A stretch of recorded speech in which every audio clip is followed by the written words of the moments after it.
Syahid, kenapa Allah Subhanahu wa taala berfirman di sini untuk membinasakan segolongan daripada orang-orang kafir?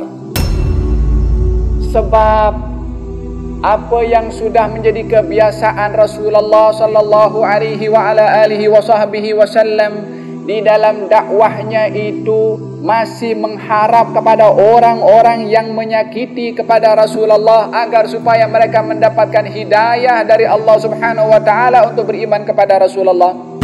Bukankah hijrah ke Taif menjadi saksi bagaimana malaikat yang ingin menghancurkan sehancur-hancurnya orang-orang di Taif? Wahai Rasulullah, saya diturunkan oleh Allah untuk mentaati perintah engkau mengangkat gunung ini untuk aku campakkan kepada mereka supaya mereka hangus habis semua.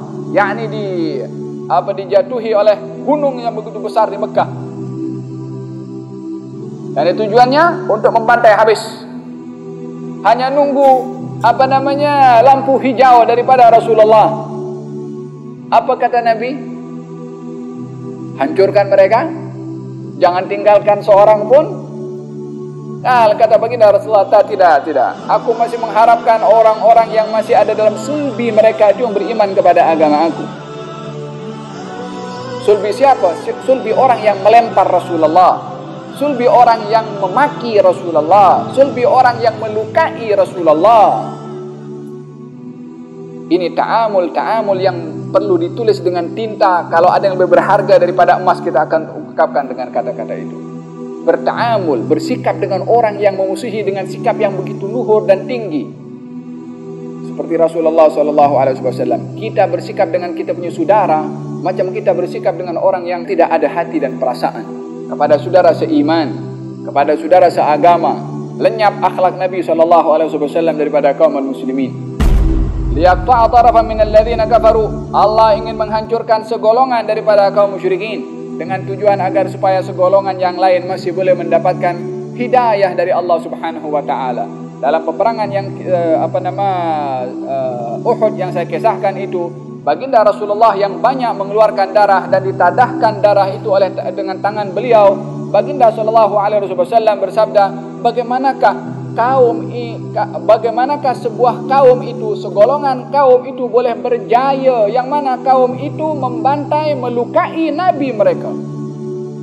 Maka Nabi khawatir kaum yang menyakiti Rasulullah, orang-orang Quraisy itu yang menyebabkan Rasulullah tersungkur berkali-kali, yang luka dalam peperangan itu. Nabi bersabda, bagaimana mereka boleh berjaya sementara mereka melukai aku? Yakni baginda Rasulullah SAW khawatir mereka tak boleh berjaya, tak boleh diselamatkan.